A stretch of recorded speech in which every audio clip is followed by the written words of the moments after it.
no sirens, no explosions. Just a lone aircraft cutting through the pale sky, carrying a payload so powerful that even its creators were unsure what would survive once it was unleashed. Inside that steel cylinder was not merely a bomb, but a question one humanity had never dared to ask at such scale. What happens when destructive power no longer has a military purpose, only a political one? It was the height of the Cold Their War. intentions are clear. Fear traveled faster than diplomacy, and it's an nuclear act of supremacy war. had We become are the already ultimate at language war, of Colonel. power. Both sides believed that survival depended on having the biggest, most terrifying weapon imaginable. And so, engineers were instructed not to build a usable weapon but an unmistakable warning. What followed would become known as Tsar Bomba, the most powerful nuclear explosion ever detonated. Its fireball would rise into the stratosphere, its shockwave would circle the Earth, and its meaning would echo far beyond the test site.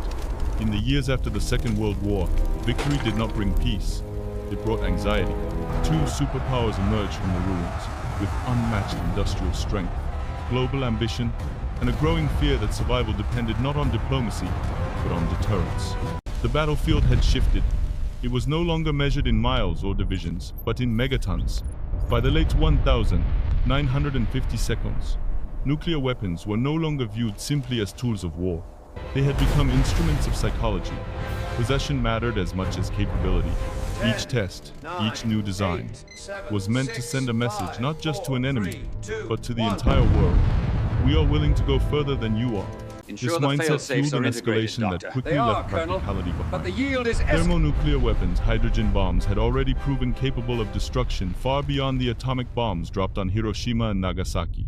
Yet that was no longer enough. Military planners and political leaders alike were chasing absolute superiority, convinced that a wider gap in destructive power meant greater security. Within this atmosphere, Soviet scientists were tasked with designing a weapon that would dwarf all previous nuclear devices. The goal was not battlefield use, it was demonstration. A display of scientific dominance and political resolve so overwhelming that it could not be ignored. The result was AM 602, later known to the world as Tsar Bomba. From the beginning, its scale challenged the limits of engineering. It was not designed to fit existing weapons platforms, nor to be deployed repeatedly. Safety calculations were uncertain. Even the scientists involved acknowledged that they were operating at the edge of what could be predicted. At the same time, concerns about radioactive fallout and global consequences could not be dismissed. The weapon's original design called for a yield of 100 megatons, an explosion unlike anything ever conceived.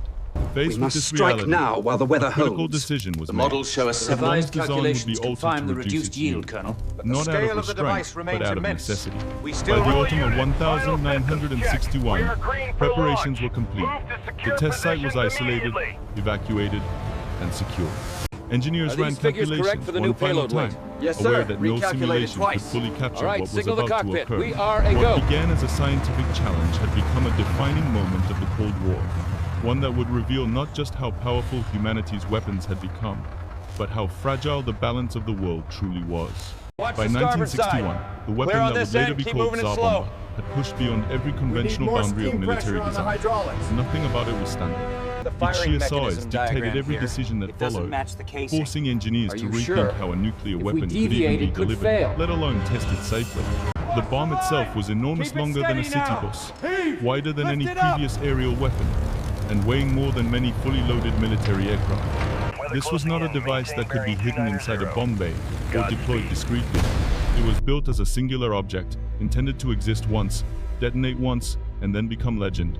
Everything surrounding it was secondary. To carry it, a strategic bomber had to be radically altered. Internal fuel tanks were removed. Structural supports were reinforced. Even the aircraft's exterior was painted white, a desperate attempt to reflect the unimaginable thermal radiation that would follow the detonation. The crew understood the reality. Survival was not guaranteed. The flight north toward the Arctic test site was long and silent. As the aircraft climbed to altitude, calculations were checked and rechecked. There would be no second chance. Below them lay one of the most isolated regions on Earth, chosen precisely because no populated area could withstand what was about to happen. Yet even this isolation offered no certainty. Scientists knew the blast would be visible hundreds of miles away. At the release point, the moment arrived without ceremony. The bomb separated from the aircraft and immediately deployed its parachute system, one of the largest ever constructed. This was not for precision, but for time. Nearly 3 minutes were needed for the bomber to escape the worst of the blast. Every second mattered. As the bomb descended slowly, its internal systems came alive. Sensors measured altitude and pressure with exacting precision. Only when every parameter matched would the weapon arm itself. There was no human intervention now. The process had become automatic, irreversible. Inside the bomb, a carefully orchestrated sequence awaited. The design had been intentionally modified, reducing its maximum yield, but even restrained, it remained beyond comprehension. In those final seconds before detonation, the aircraft raced away across the frozen sky. The Cold War had reached a moment where theory would give way to reality, and the world was about to see what that truly meant. What observers saw first was not fire, but brilliance, an intense white flash so powerful that it momentarily erased shadows, distance, and scale. Witnesses later described it as brighter than the midday sun, a burst of energy that seemed to suspend time itself. In an instant, a sphere of plasma expanded outward, growing to nearly 5 miles in diameter. It consumed the air around it, pushing the atmosphere aside with unimaginable force. For a brief moment, the fireball appeared to descend toward the frozen ground below, threatening to touch the surface. Instead, the shockwave reflected upward, flattening the fireball into the eerie, distorted shape captured in photographs.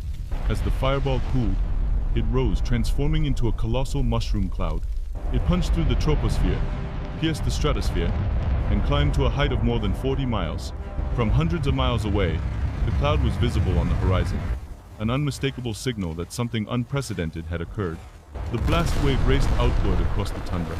The rocky surface of the island was leveled, reportedly fused into a dark, lifeless plain of scorched earth. The settlement of Seveny, thought to be safely distant, was completely destroyed despite having been evacuated. Windows shattered hundreds of miles from the test site. Seismic instruments registered the explosion as equivalent to a magnitude 5 earthquake. Even the aircraft that had delivered the bomb was not beyond reach. More than 60 miles away, the shockwave pulled the bomb, violently shaking it and forcing it into a sudden loss of altitude.